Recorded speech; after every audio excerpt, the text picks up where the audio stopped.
So how did British Columbians get to the point where they've got the NDP trying to bore its way into power against a Liberal Party who are Conservatives, who've done a good job running the province and are just in huge trouble in the polls? Well, it's like this. For a long time, the province was run by the Social Credit Party, first Whack Bennett and then Whack Bennett Jr. or Mini Whack, followed by the colourful William van der Zam, but eventually the Socreds completely ran out of steam. At that point, the NDP got a second try at power. Now, they had a problem because they'd been in the early 70s and they were just too radical in those days. They did some stuff that needed to be done, but the style was wrong, far too zany.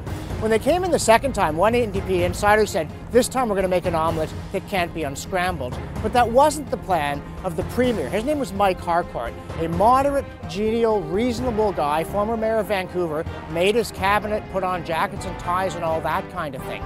They did their best to be reasonable, but they hiked taxes, they went after the forest industry, they were too good to their friends in the unions.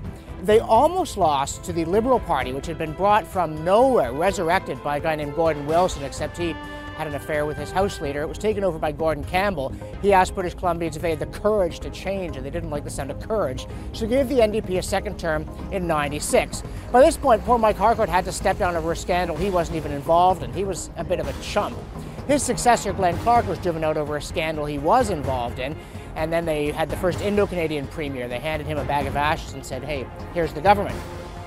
So then you did get the Liberals in. They said they'd cut taxes. They did cut taxes. They said they'd make it a place to invest. They did make it a place to invest. Responsible fiscal managers, the economy was going pretty well.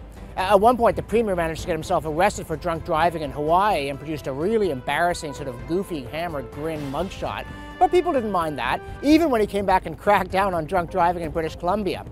But what Gordon Campbell did that really got him in trouble was he won another election in 2009 without saying anything about his plans to bring in the HST, and then after the election, boom, he brought it in.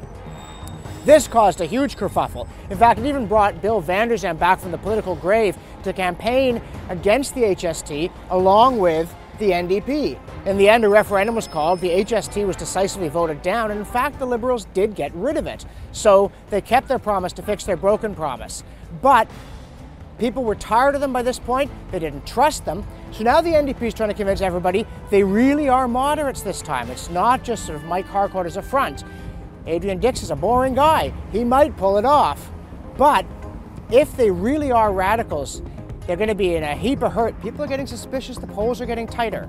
And that's how you got boring NDP versus conservative Liberals in a race that's starting to look like a nail-biter.